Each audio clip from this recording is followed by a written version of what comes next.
The image of the final group of trainees competing to become a member of New Jeans was leaked without the blur on the faces of the girls that didn't make it. And one of them is Youngseo, and she was a member of ILLIT, and she dropped out before debut. Now people are speculating that Min Heejin has something to do with that. I hope that isn't true. If it is, I hope that HYBE is learning their lesson. She's an incredibly talented woman. And also, I don't think it is right for people to be messing with the dreams of young women. Now, HYBE positioned their release when they announced that she wasn't going to be a member of ILLIT as if it is her own decision. I hope that is true. I hope it is her own decision and that she finds success in her future endeavors. I'm sure that she will. If she does pursue music again, I will be supporting her.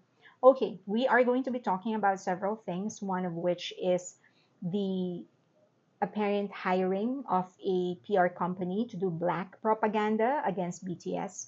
So SM hired this company called Astrophy. We are also going to be talking about the possibility that Min Heejin is actually colluding with SM Entertainment to destroy HYBE. He also sent in some questions that I'll be answering, including this J Park new song that dissed HYBE, apparent or supposed snub of New Jeans on TXT during the SBS Summer Festival, which I watched. I actually saw the entire thing, and some other questions. Okay, let's get on with the video. SM Entertainment partnered with APR company Astrophy for 1.38 billion won.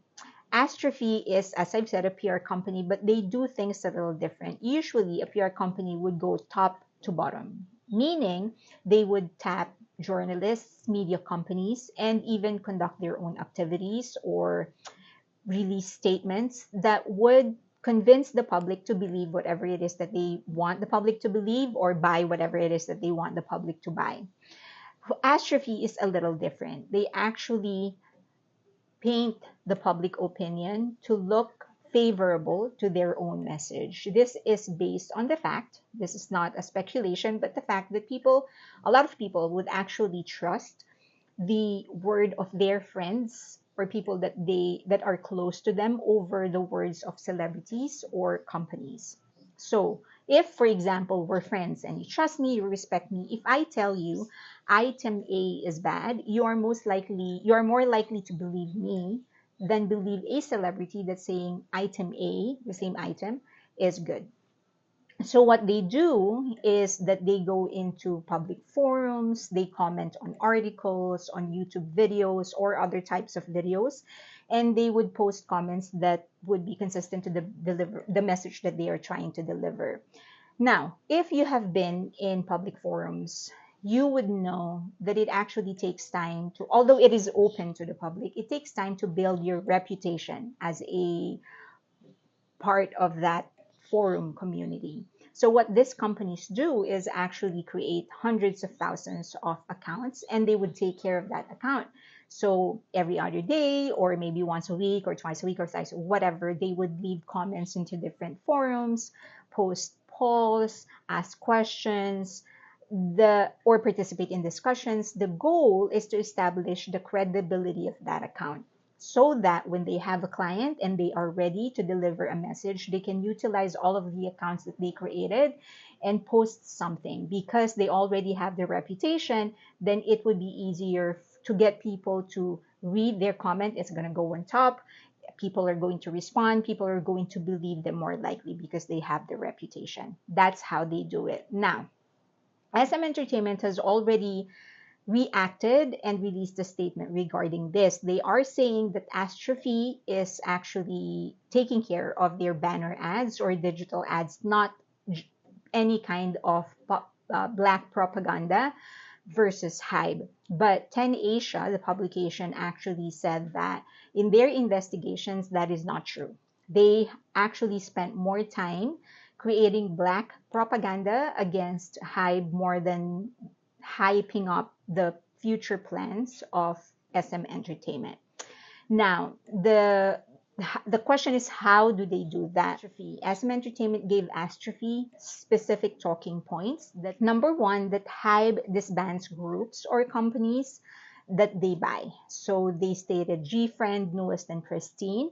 They criticize HYBE's multi-label system by making it appear as if HYBE at any point in time can ask their subsidiaries to disband a group. Third, artists will end up signing with other labels when their contract expires because they will not like the way HYBE is running things. So essentially, their main focus is to make fans worry about the security and success of their groups by creating a monster, creating a threat in the entity of HYBE Entertainment or HYBE Corporation, sorry. Given that K-pop fans are already known for being protective, even when there is no threat, they can come up with their own threats in their head.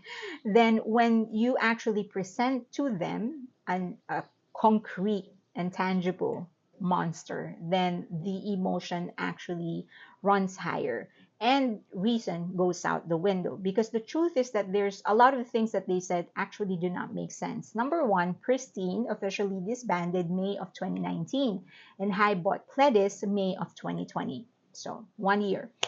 The next thing is, why will HYBE, whose interest is to make money, disband groups that are making money? Doesn't make sense. I know a lot of people are going to say that, oh, it's because they want to highlight their own groups. HYBE is launching one group after another. If their intention is to just protect specific groups, then they are not going to release or launch new groups in the phase that they are doing right now. Third, the truth is that HYBE and their subsidiaries actually have better batting average in keeping their groups. So now, the other thing is that there are some suspicions, because when the truck protests went into HYBE, one SM Entertainment executive actually told the PR company that it wasn't posted in several forums, and he mentioned the coup, Instiz and Daum Cafe. So people are questioning, was SM actually involved in sending those trucks? That we don't know. What we know for sure is that they wanted to make sure that that specific image or pictures of the protest trucks in front of HYBE building will be well distributed in different forums. Okay, as I've mentioned, SM has vehemently denied that they have asked Astrophy, the PR company, to do any kind of black propaganda. They said that they were just in charge of their digital campaign. Min Heejin is actually using the same strategy as SM Entertainment in attacking HYBE. They are, in fact, using the same talking points. Number one, Min Heejin has been relentless in casting doubt over the multi-label system of HYBE, even though her group actually benefits from it. For example, many of the brand deals of NewJeans actually came from the existing contact of HYBE because of the multi-label system. Louis Vuitton is a great example. The first brand ambassadors were actually BTS. And then from there, they built a relationship, became J-Hope, and then eventually NewJeans. Second, she positions HYBE as a threat to NewJeans. But instead of claiming that HYBE is going to disband them, she's actually claiming that HYBE is going to hinder the growth of NewJeans because they are going to kick her out. And because she's claiming that all the successes of NewJeans is all because of hers, then she is making it appear as if HYBE actually kicks her out, then the growth of NewJeans will not be realized. Now, as I've said, when things are emotional, reason goes out the window, because number one, I can't imagine supporting anybody that would claim all the success of a group. Even at the heyday of SM Entertainment and of YG Entertainment, we know that SM controlled every aspect of the career of their groups. Lee Suman or any producer in SM never claimed to be the reason for all the success of the group. YG never claimed to be the reason for the success of 21 or Blackpink. Next, many of the things that she's saying is actually very juvenile. She has emphasized how she's able to maximize the the budget that was provided to her, as if Blackpink didn't come out with one album with 7 songs and created like 10 documentaries out of it, a world tour, several brand deals.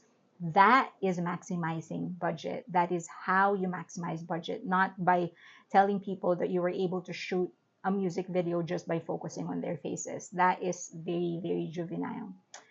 Now, many are claiming that Min Heejin is a plant of SM Entertainment, and some are saying that she is colluding with SM Entertainment to try and destroy HYBE. I honestly do not think that is the case, going on record for that, but I could be wrong. However, this video was made so that we can spot the trends or the patterns when it comes to Black propaganda. So I'm going to concentrate on the lessons. Number one, don't trust comments and trends. Just because you're seeing a lot of comments on public forums or on videos or social media posts favoring a specific narrative, it doesn't mean that that's real. It could be that these accounts were all controlled by several people and were precisely there just so they could sway public opinion when somebody is paying them to do so. Next, my rule of thumb is that if somebody is trying to convince me to do something, especially online, if you're not willing to show your face, then I will give you the free. Of course, you have the freedom to express whatever it is that you want to express. It doesn't mean you are credible. Third, be very careful of people who are ungrateful. If there is something that is common between Lee Sang-soo, which is the nephew of Lee Soo-man, and Min Heejin, is that they are ungrateful. They have never acknowledged the truth and the fact that if it wasn't for the success of the people that came before them, in this case, Bang Chi-hyuk and BTS before Min Heejin, and Lee Soo-man and all the other groups before Lee Sang-soo, they wouldn't have the resources and the opportunities that they have right now, that they are enjoying and that their groups are benefiting from. Next, be careful of people who aren't taking responsibility. If there's anything common between Min Heejin and Lee Sang-soo, is that they never acknowledge their role in this mess. Now, the parents of New Jeans have been going around that are actually giving interviews to different media companies. They have never acknowledged their mistake in this entire thing. Yeah, I do think that companies shouldn't subject their trainees into such living conditions. So definitely Source Music should be blamed. They are at fault, but so are the parents, because at the end of the day, if they said no, my children are not going to be subjected into such living conditions, then her child will not be subjected into such living conditions. I understand that her child is very ambitious, but that is why you're the adult and you're the parent. Next, your business is not really truly your own. A lot of people say that they want to put up their own business because they want to do whatever it is that they want to do anytime they want to do it. The truth is that you can't do that. When you have your own business, you're probably going to end up working as hard, if not harder, than all of your employees. Actually, you will be working as hard as all of your employees put together, multiplied 100 times, because at the end of the day, it is your responsibility to make sure people are getting paid, regulations are being followed, things are running smoothly, and that you are growing. I am sure that if they have all the power in the world, HYBE will have Min Heejin out of the company by now, but they can't because they're following regulations. So think about that before you get into business.